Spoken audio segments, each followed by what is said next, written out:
اینجا جنوبه. امروز میخوام قصه کبابی معین خاروسیتون روایت کنم، البته از زبان تصویر. با خانواده ایم، دسا به هم میخورن، کلا میره هوا، خنده ها و صدای آتیش قاطی هم میشن و یه ریتم بندری درست میکنه که دل هر کسی رو میرقصونه.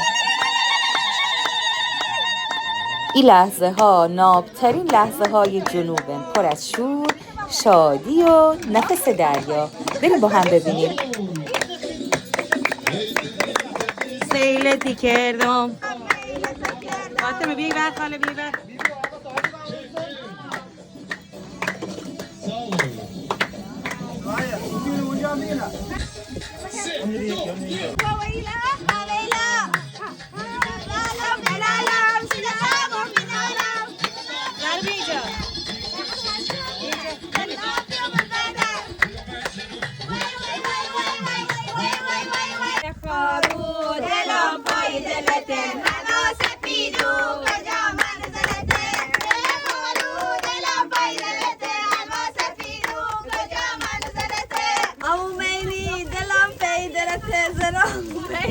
کجا منزلته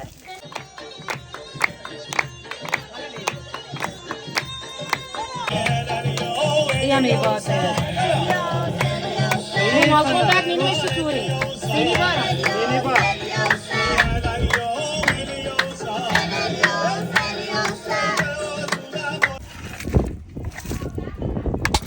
حالا بعد از این همه سر و صدا بیاین تو بریم آنباکسش کنیم. داغم هست سه ایسیش میگن مای کبابیا. به به سه گوشتش، البته اینجاش خار نداره، یه خاروش بزرگه.